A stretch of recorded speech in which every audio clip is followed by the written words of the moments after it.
नमो विष्णुपदाय कृष्णपृष्ठाय भूतले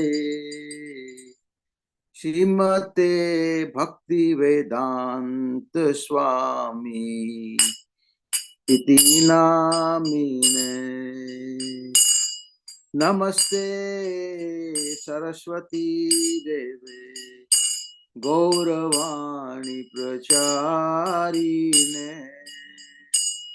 निर्विशेषा शून्यवादी प्रश्यत देशतारिणे। जय श्री कृष्ण चैतन्य प्रभु Nityanand Shri Advaita Gadadhar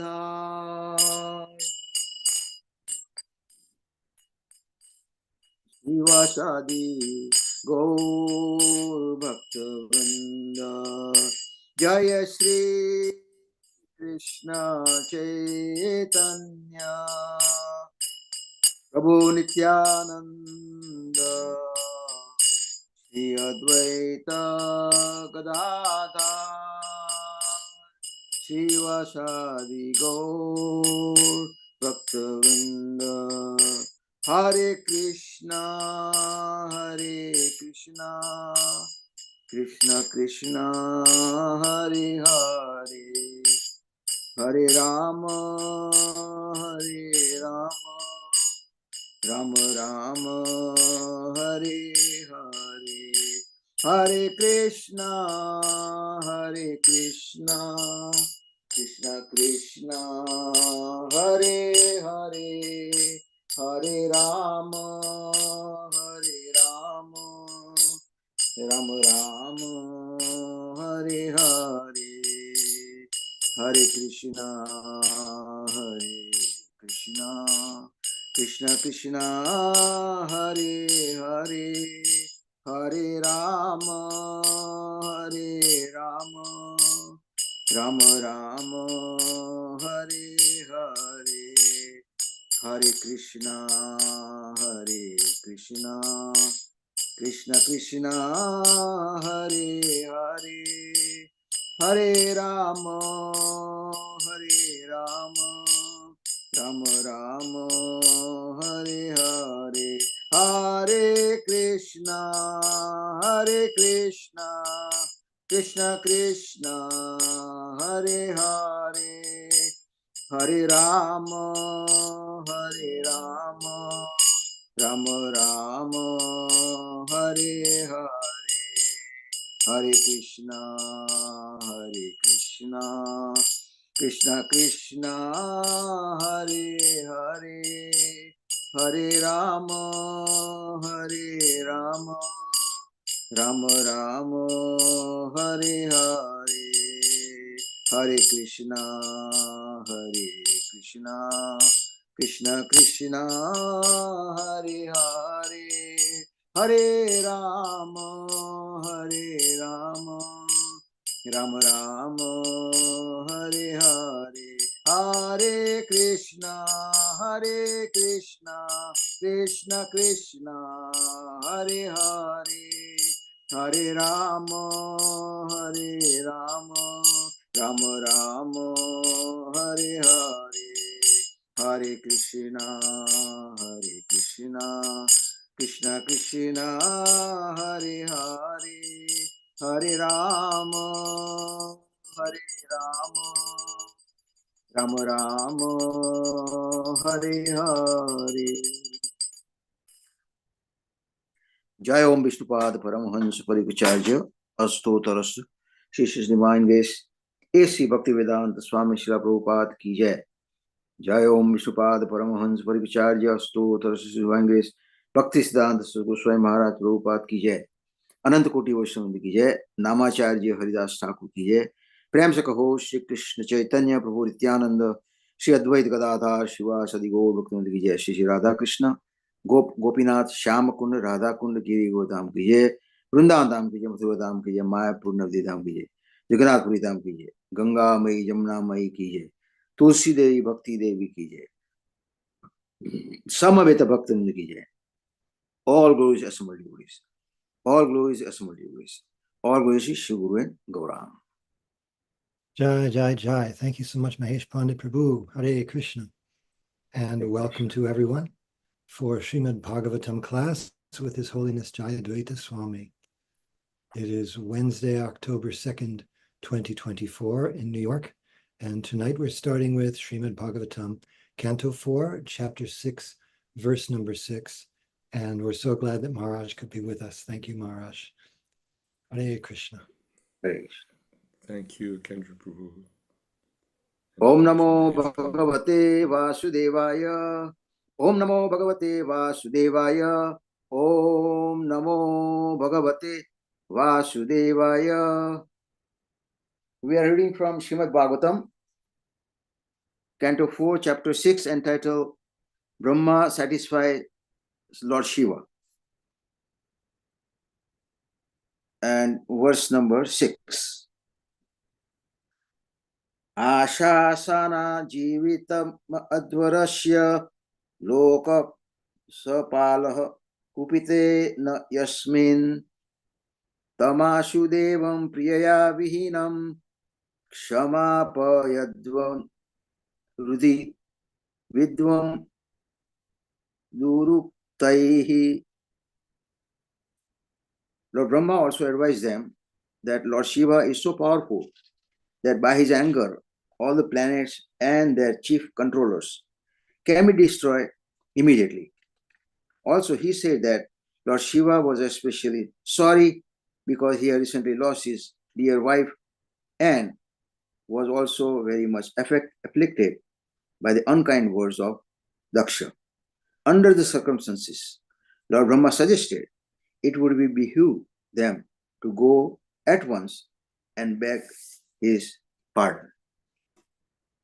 Om Ajnanatimirandasya Gnananjana Shalakaya Chakshurmritim Tasmai Shri Guruve Namaha. Mukam Karoti Vachalam Pangum Langate Grim Yat Krupata Mahamande Paramanandavadum Shri Chaitanya Sugurintaya. Jai Shri Krishna Chaitanya Prabhu Nityananda Shri Advaita Gadadhar Shiva Shri Gaur Bhaktamanda. Hare Krishna, Krishna Krishna, Hare Hare, Hare Ram, Ram Ram, Hare Hare. So we are continuing on chapter 6. All the demigods, they went to Lord Brahma, and then Brahma advised them to go to Lord Shiva and beg his pardon. And here he describes the power of Lord Shiva. Lord Shiva is so powerful that by his anger, all the planets and their chief controllers can be destroyed immediately. So actually, Lord Shiva is in charge of destruction when there is a time for destruction at the end of the millennium. Then that's his job to take care of all the planets and everything else. He destroys them. And like when we make some mistakes to some devotees, and so best thing to do is to go to him and get his pardon from him. And make sure that he forgives you. Yes. Thank you, Maharaj.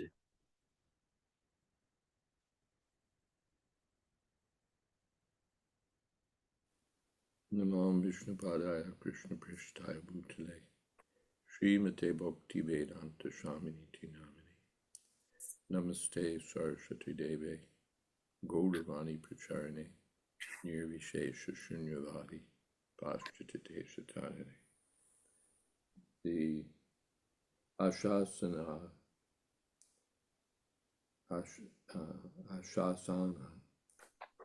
Jivitam Advarasya. still desiring to carry out the sacrifices. That's your program, but you're not able to follow it because everything's been disrupted by the anger of Lord Shiva. And Hridi Vidtam Duruktai and Priya Vihinam. He's lost his wife, Priya Vihinam, and he's been pierced, Vidta, by Duruktai, by harsh words. That there's harsh words are so piercing that even a great soul may feel pierced by the sharp words of others. So he's been offended, grievously offended on these two ways. So you should ask for kshama, for pardon, for forgiveness, kshama. All right. Hare Krishna. Thank you. So we go on. Could I just, Hare Krishna, could I just make one Sure. thing here? Where Lord Brahma says that Lord Shiva is so powerful, by his anger, all the planets and their chief controllers can be destroyed immediately. And Srila Vishwanath also says, when he is angry, the world and its protectors will no longer exist, will not longer exist. It just seems very clear that Brahma is saying that, you better make nice or you're finished, essentially. Yeah, it's pragmatic advice. You want to finish your sacrifice. Well, here's who you've messed with. Maybe you thought that you could minimize this person, and you grabbed the tiger by the tail, as it were. So now here's where you are. You've really gotten yourself into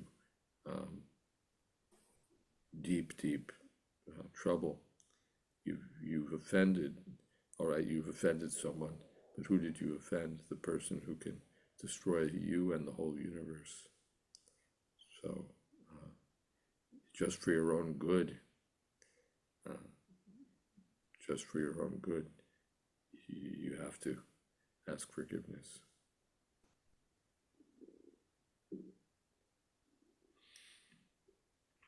Hare Krishna. Thank you. Rajesh Prabhu, are you available? Yes, Prabhu, I can read. Okay. Oh, thank you.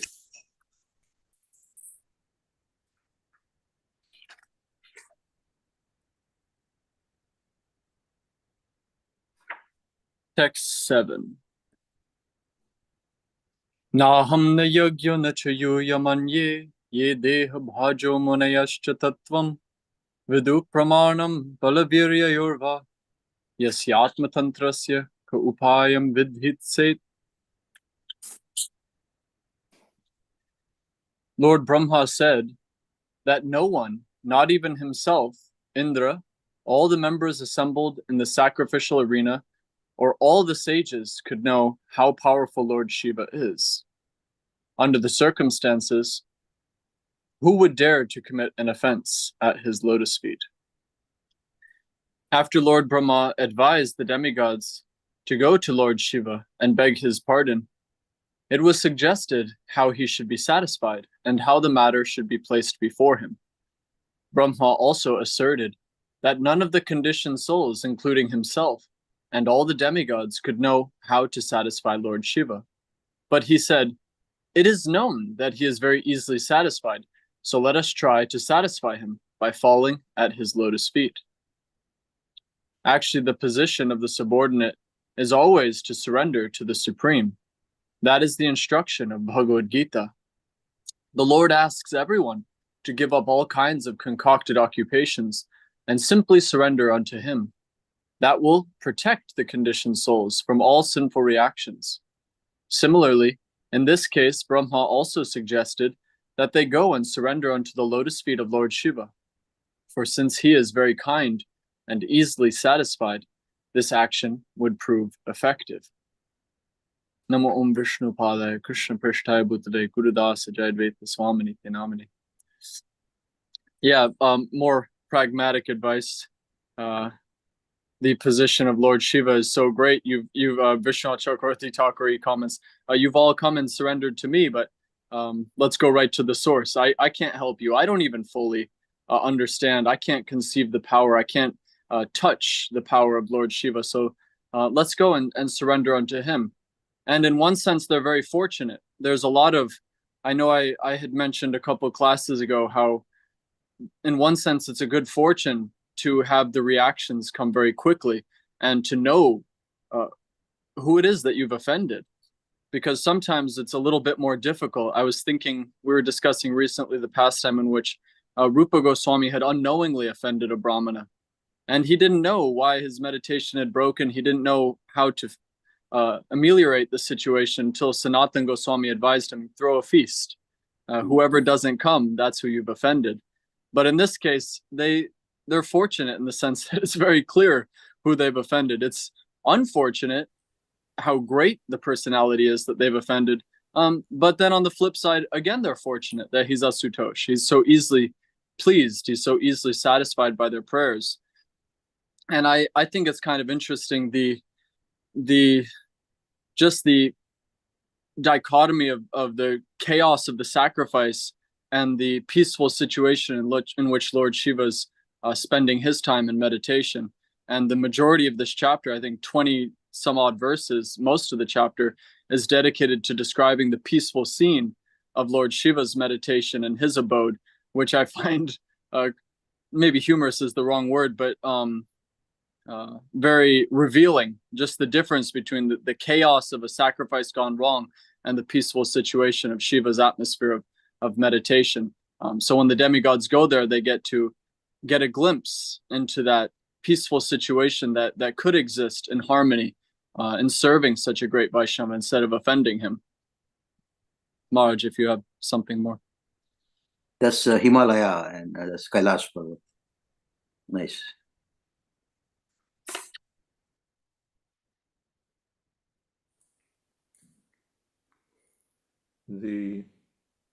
I'm reminded here, Nayam Atma Pravachanena Labhyo Medhaya Na Bhavana Shrutena. The Lord Vishnu is described as in that way. There's practically inconceivable, his glories. And Lord Shiva is just next to the personality of Godhead. So he shares in that quality that he's inconceivable in many ways, but the same point that finally we have to surrender. And yes. Radesh Prabhu, maybe you want to continue a few more verses? Okay, sure. Okay.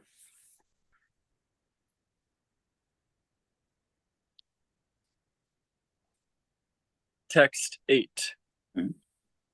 Sa itam adishya surana jastutai samanvita pitribhi sabred prajeshai yayau svadhishnyan nilayam puradvisha kailasamadri pravaram priyam prabho.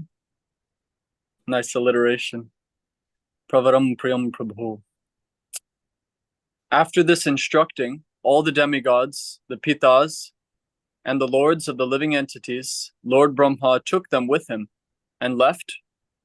Oh, I said this. After thus instructing all the demigods, the pitas, and the lords of the living entities, Lord Brahma took them with him and left for the abode of Lord Shiva, known as the Kailas hill. The abode of Lord Shiva, which is known as Kailas, is described in the 14 verses which follow. Text 9.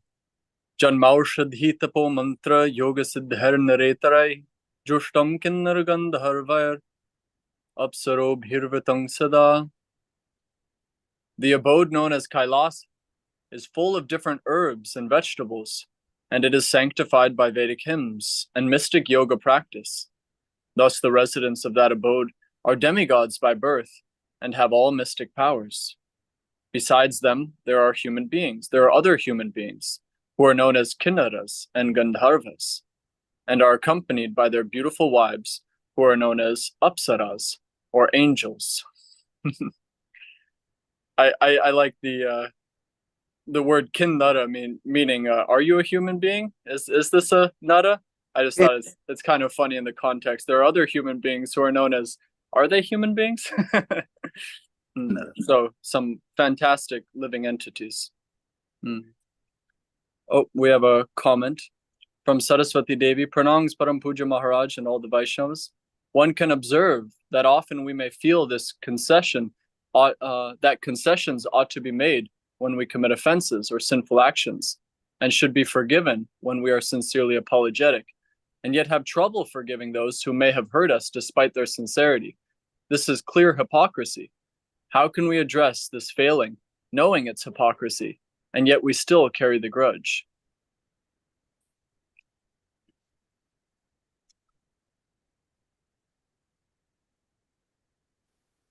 What to do? What is that? In the Bible, which I don't quote very much, forgive us our trespasses. What is it? Well, we forgive those who have trespassed against us. I think that's the text. So that we need to be consistent in that regard, or at least not grossly, what would you say, grossly inconsistent, as you point out, that on the one side we want others to forgive us, and on the other side we don't want to forgive anyone, or maybe we forgive some and then we think, yes, I'm very forgiving, but then we hold grudges against others. No, this person I'll never forgive. So Shama Satyam Atama Shamaha in Bhagavad Gita. These are qualities of, they're Krishna conscious qualities. So Brahmanas especially should have that quality of forgiveness, which is sometimes hard because our false ego is very strong, and we think we sort of go on about, in our mental narrative, we go on about our qualifications, and there's not really space there for our shortcomings, our mistakes. So that we need to change. We should be aware, introspective concerning our own shortcomings, our own mistakes, our own inability or unwillingness to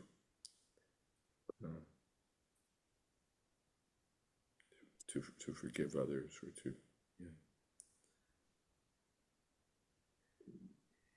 and there's the quote, forgive us our trespasses as we forgive those who have trespassed against us. Alternatively, debts and debtors have been used. But trespasses fits our context better.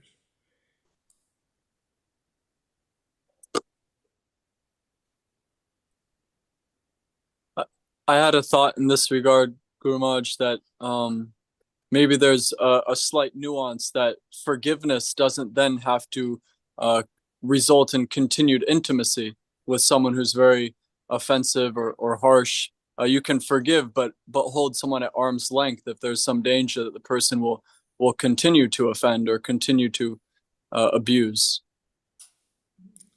That may be there.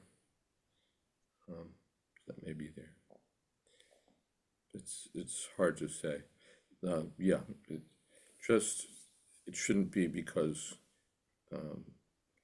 my false ego persists and my sense that I'm a person who, I'm such a person that I don't deserve to be offended. Although there's another way of reading that. I don't deserve to be offended can mean that I'm so disqualified that I don't deserve to feel offended or to take offense. There's I think I've mentioned before, Ramila Das, he referred me to a book, Unoffendable, by a Christian preacher. It's not the ultimate in profundity, but it's quite good in making these points that we run up our false ego, and then we're offended by others. But if we consider our disqualifications, then who am I to take offense? Who am I to take offense? All right, Hare Krishna. We have a couple more comments. Tulsi Priya Devi says, I took a forgiveness seminar with Mahatma Prabhu years ago, and as a result of going through the exercises, I came to the conclusion that he presented as the Siddhanta of the seminar, that real forgiveness happens when you realize there's nothing to forgive. We're all the instruments and objects of each other's karma.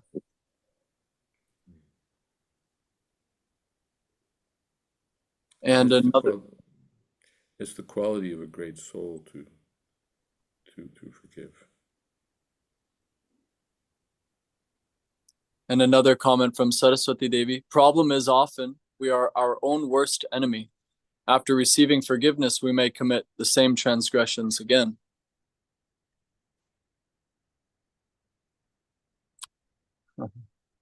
Therefore, in this section, we had that one verse where Sati said, it's very good, this dust of the Vaishnava, it pushes the person down and don't get the opportunity to continue to offending the dust of Lord Shiva. Now you're finished. So yeah, we should avoid committing the same offenses again and again for our own welfare. All right, text 10. Nana manimayai shringar, nana dhatu vichitritai, nana drumalata gulmair, nana mrigagan navritai. Kailasa is full of mountains, filled with all kinds of valuable jewels and minerals, and surrounded by all varieties of valuable trees and plants. The top of the hill is nicely decorated by various types of deer. Nana mala prasravarnair, nana kandarasanubhi, ramanang viharantinam, ramanai siddhayoshitam. There are many waterfalls, and in the mountains there are many beautiful caves, in which the very beautiful wives of the mystics are found. Brought to my mind is Hantaya Madhuri Rabala Hridasa Varyo. The descriptions of Govardhan also include Kandara, Kandamulai, so many places, but instead of the beautiful wives of the mystics, you find the coward boys playing there. Text 12. Mayura keka bhirutam, madandhali vimorchitam, plavitai rakta kantanam, pujitaish chapatatrinam.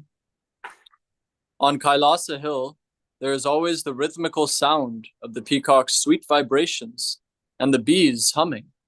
Cuckoos are always singing, and other birds whisper among themselves.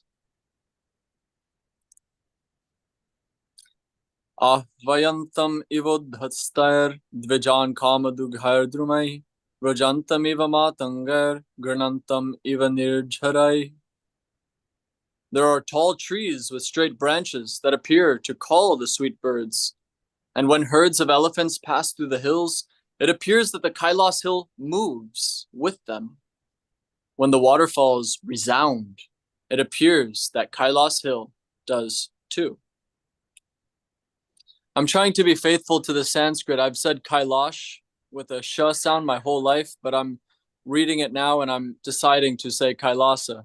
I hope that doesn't offend one's ears, but it sounds funny to me, but I'm sticking with it. Text 14 to 15. Mandarai. You might want to pick up Vishwanath's commentary there. Okay. Srila Vishwanath Chakravarti Thakur says, the birds are like Brahmana guests being invited by the mountain. The mountain seems to move when the elephants move about. Oh, so Dvija, the trees are inviting the birds, but here Vishwanath is taking Dvija as the Brahmanas. So the mountain is inviting the Brahmanas. Oh, the birds are like Brahmana guests. Okay, I'm sorry. The mountain seems to move when the elephants move about. The mountain seems to talk with sweet words with the sound of the waterfalls. Do you have something more on that, Maharaj? No. Just a beautiful commentary. Yes. I had just a tiny sidebar on that. Dvija, twice born, refers to first being born as eggs and then coming out of the eggs. Yeah.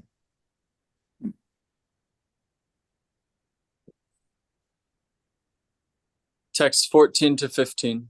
Mandarai parijataischa saralaishchopashobhitam tamalai shalatalaischa kovidarasanarjunai chutai kadambar nipaischa nagapunnaga champakai patala shoka bakulai kundai kurabakarapi. The whole of Kailas Hill is decorated with various kinds of trees, of which the following names may be mentioned: Mandara, Parijata, Sarala, Tamala, Tala, Kovidara, Asana, Arjuna, Amrajati, Mango, Kadamba, Dhuli Kadamba, Naga, Punnaga, Champaka, Patala, Ashoka, Bakula, Kunda, and Kurabaka. The entire hill is decorated with such trees which produce flowers with fragrant aromas. Short comment, but I can imagine the joy of having so many nice fragrant smells around, because I did a mango tree a few days ago and my countertop is full with about 30 mangoes and they're beginning to make the whole house very wonderfully fragrant. So, and that's just one among this list. I can imagine that with such a cocktail of fragrances, it would be overwhelming in a wonderful way.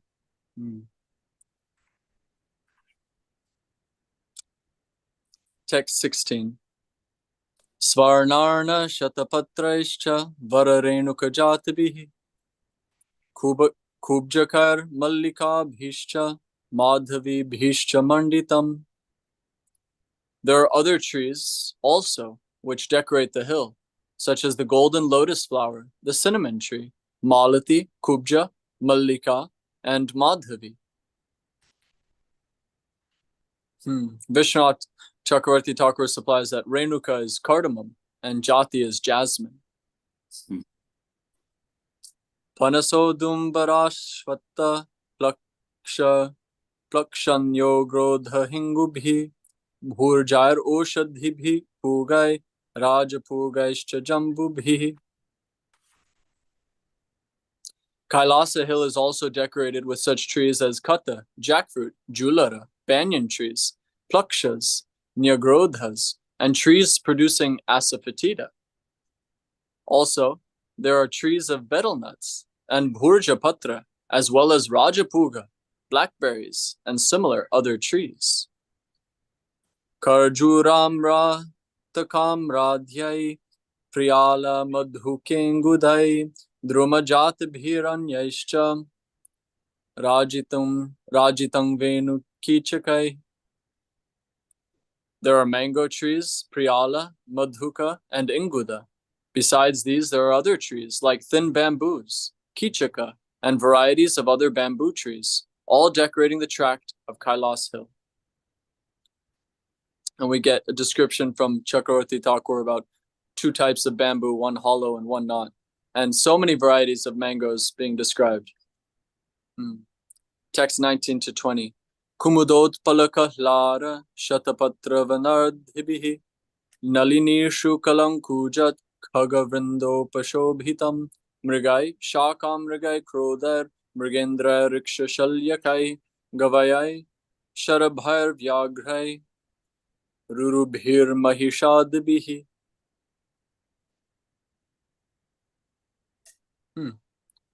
There are different kinds of lotus flowers, such as Kumuda, Utpala, and Shatapatra. The forest appears to be a decorated garden, and the small lakes are full of various kinds of birds who whisper very sweetly.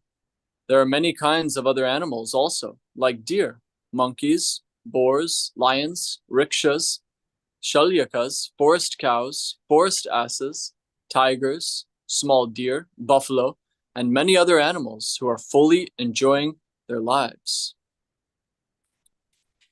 Interesting that a ruru here is a small deer. I'm accustomed to hearing the hounds and vultures of hell being called rurus. So, all right, text 21. Karnantray kapadashvasyar nirjushtam vrikaknabhibihi kadali kanda sangrudha nalini pulinashriyam. There are varieties of deer such as Karnantra, Ekapada, Ashvasya, Vrika, and Kasturi, the deer which bears musk.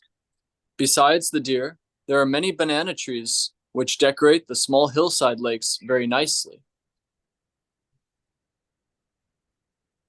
Oh, speaking of which, I don't know if this is of any interest to anyone, but we were describing verses previously, whether they're bona fide or not, and I had mentioned the invocation verse to Gita Press Gorakhpur's Srimad Bhagavatam, Kasturi Tilakam, and I randomly discovered the source. It's bona fide, but it describes the musk taken from these deer, and it's there's a song famously sung by a famous bhajan singer, and that's how the topic came up. But anyway, that verse is sweet. It's from some Gopal, some verses glorifying Gopal from a bona fide acharya. So, text 22. Paryastam nandaya satya snana punya tarodaya vilokya bhutesha girim vibuddha vismayam yayuh. There is a small lake named Alakananda in which Sati used to take her bath, and that lake is especially auspicious. All the demigods, after seeing the specific beauty of Kailas Hill, were struck with wonder at the great opulence to be found there. Purport. According to the commentary called Sri Bhagavata Chandrika, the water in which Sati used to bathe was Ganges water. In other words, the Ganges flowed through the Kailas Parvat. There is every possibility of accepting such a statement, because Ganges water also flows from the hair of Lord Shiva. Since Ganges water rests on the head of Lord Shiva and then flows to the other parts of the universe, it is quite possible that the water in which Sati bathed, which was certainly very nicely scented, was Ganges water.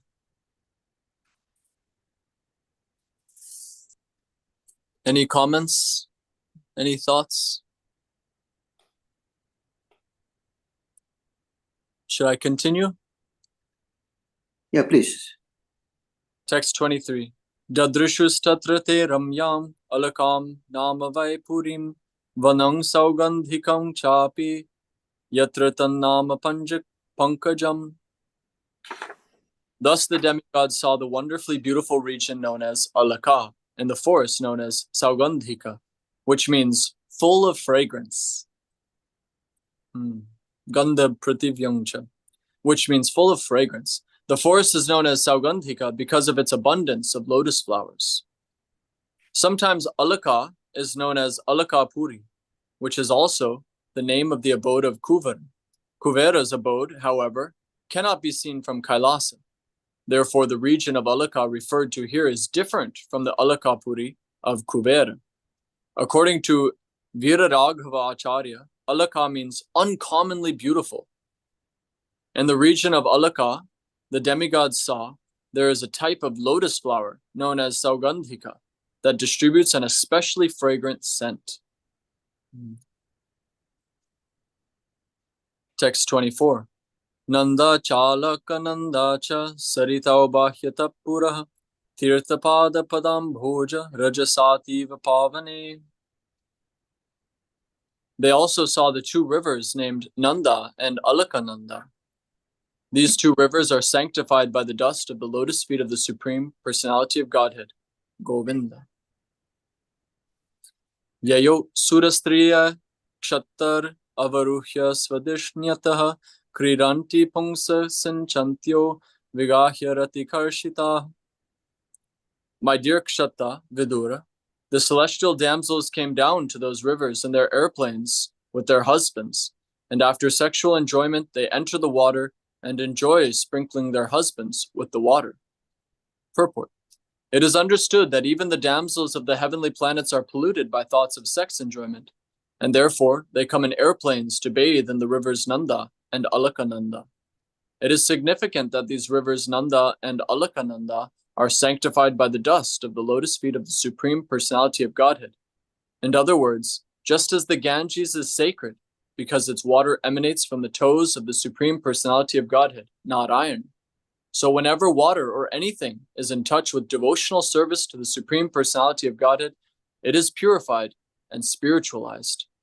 The rules and regulations of devotional service are based on this principle. Anything in touch with the lotus feet of the Lord is immediately freed from all material contamination. The damsels of the heavenly planets, polluted by thoughts of sex life, come down to bathe in the sanctified rivers and enjoy sprinkling water on their husbands. Two words are very significant in this connection. Ratikarshita means that the damsels become morose after sex enjoyment. Although they accept sex enjoyment as a bodily demand, afterwards they are not happy. Another significant point is that Lord Govinda, the Supreme Personality of Godhead, is described here as Tirthapada. Tirtha means sanctified place, and Pada means the lotus feet of the Lord. People go to a sanctified place to free themselves from all sinful reactions. In other words, those who are devoted to the lotus feet of the Supreme Personality of Godhead, Krishna, automatically become sanctified. The Lord's lotus feet are called Tirthapada because under their protection there are hundreds and thousands of saintly persons who sanctify the sacred places of pilgrimage. Srila Narottama Das Thakur, a great acharya of the Gaudiya Vaishnava Sampradaya, advises us not to travel to different places of pilgrimage. Undoubtedly, it is troublesome to go from one place to another, but one who is intelligent can take shelter of the lotus feet of Govinda and thereby be automatically sanctified as the result of his pilgrimage. Anyone who is fixed in the service of the lotus feet of Govinda is called Tirthapada.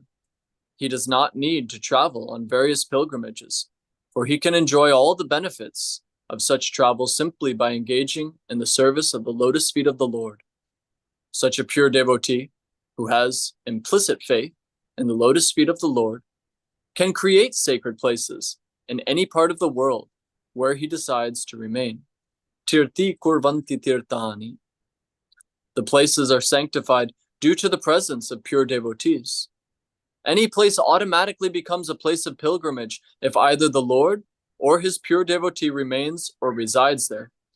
In other words, such a pure devotee who is engaged 100% in the service of the Lord can remain anywhere in the universe, and that part of the universe immediately becomes a sacred place where he can peacefully render service to the Lord as the Lord desires. A beautiful purport. I would just like to comment. I've heard it said that Srila Prabhupada spoke of Hawaii, that it's a great place for devotional service and a great place for sense gratification, but not for both. And so I see a similar conflict here, where the wives of the demigods are enjoying sexual union in these waters, and they think they'll enjoy, but then they're depressed after. What were the two words used? Let's see. Rati karshita. So they're attracted. They have this karshan, this desire. But until you become karshan venu, svanar gopir, the gopis are only karshati, are only attracted by Krishna's flute. Then they're not distracted by these external attractions. And Lord Shiva similarly is in this beautiful location, but he's not distracted by it. He's focused on his meditation. This is a peaceful atmosphere, perfectly suitable for great meditation. And there's some description that the sages are up there meditating as well. So good for enjoyment, good for meditation, but not both. So we we can similarly take great benefit from this opportunity, whether we're in New York City or Hawaii, to take shelter of those places where the Lord's lotus feet are residing in the temples, and also those places where great Vaishnavas are. We can take advantage, and also Zoom classes like this to gain the association of great Vaishnavas. I feel as though I'm in a tirtha right now, in an assembly of sages. So thank you all. Guru Maharaj, if you have something more on this verse. The damsels felt depressed after sex life. This feeling has been observed since long back. There's a Latin proverb, omne animal post coitum triste. Every animal is sad after sex. And in the Bhagavad Gita, Vishyendriya Sanyogad Yadtadagre Mritopamam Pariname Vishamiva Tatsukam Radhasam Smritam. The happiness and passion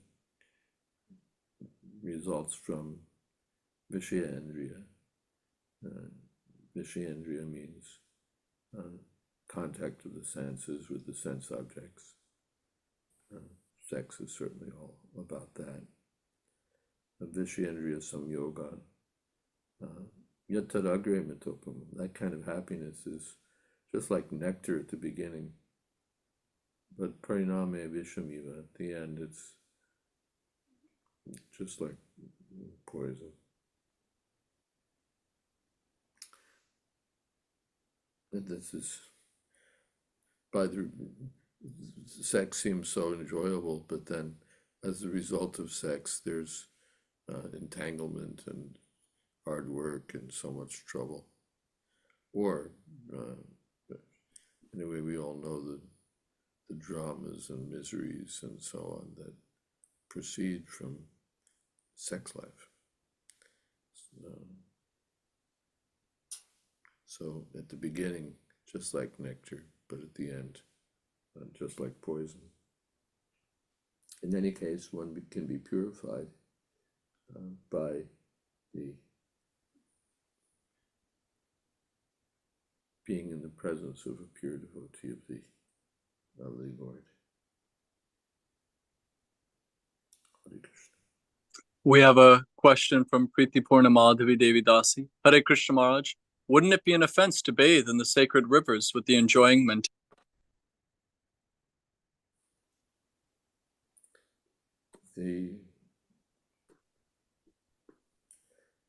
Of course, yes. Anything, the whole material, anything that just to be enjoyers of this material world is an offense.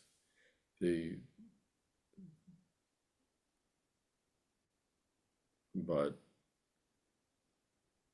yeah, just to have the mood, I'm the enjoyer, that itself is an offense, because there's only one real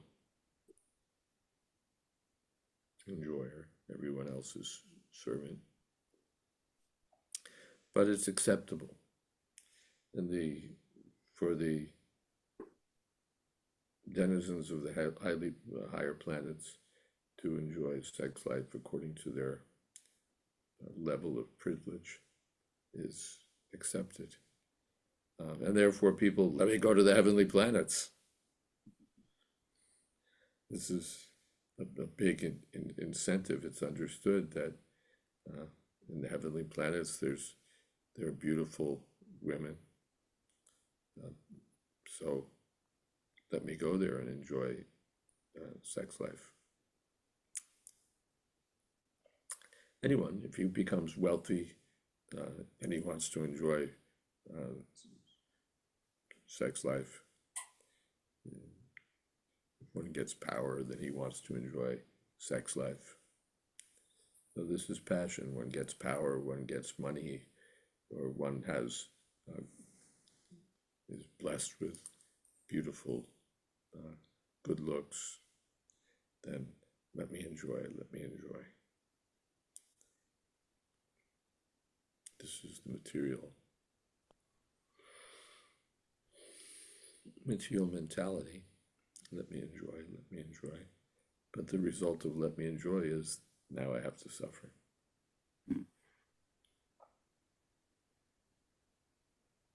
We have a question from Saraswati Devi.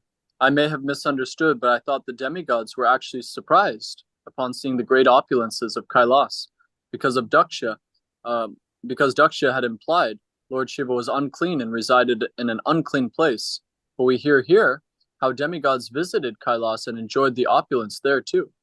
I thought Kailas wasn't accessible by just anyone, demigod. Well, it does appear to be accessible, and particularly because they were led by Lord Brahma. There's inaccessible places become accessible by the grace of great personalities. Inaccessible texts become accessible. Inaccessible places become accessible when we're guided by great souls.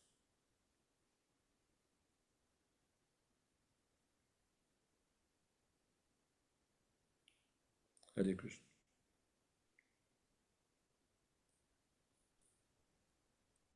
Ross says, Hare Krishna Maharaj, are these residents of Kailash aware of Krishna's position as supreme?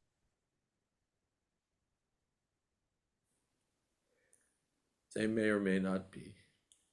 They would certainly be aware of the glories of Lord Shiva. By their good fortune, they're residing in Lord Shiva's abode. So that would be what would be most prominent for them, or most evident for them.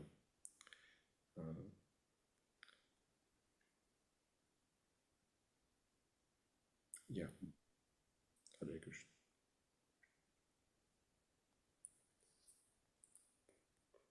Radesh Prabhu, let's continue a few more verses, or one or two maybe.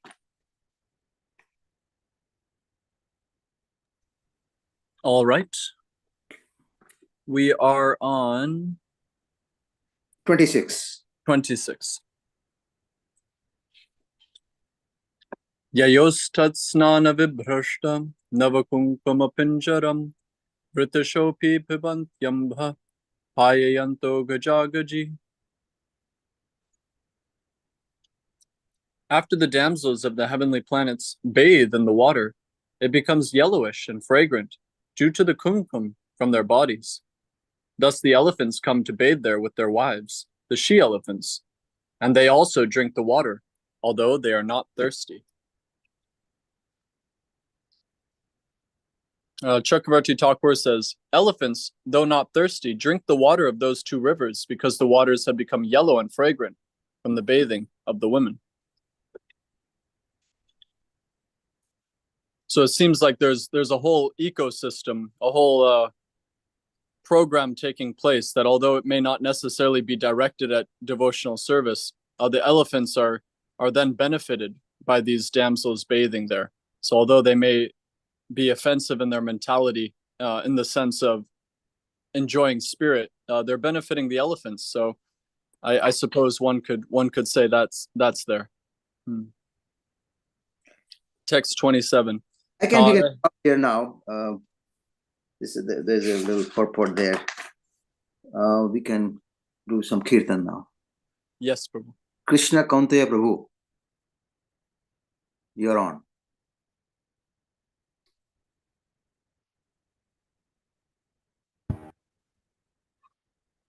Hare Krishna, Krishna Krishna,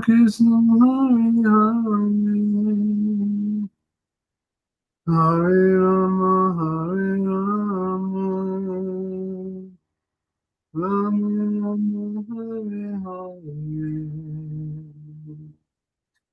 Hare Krishna,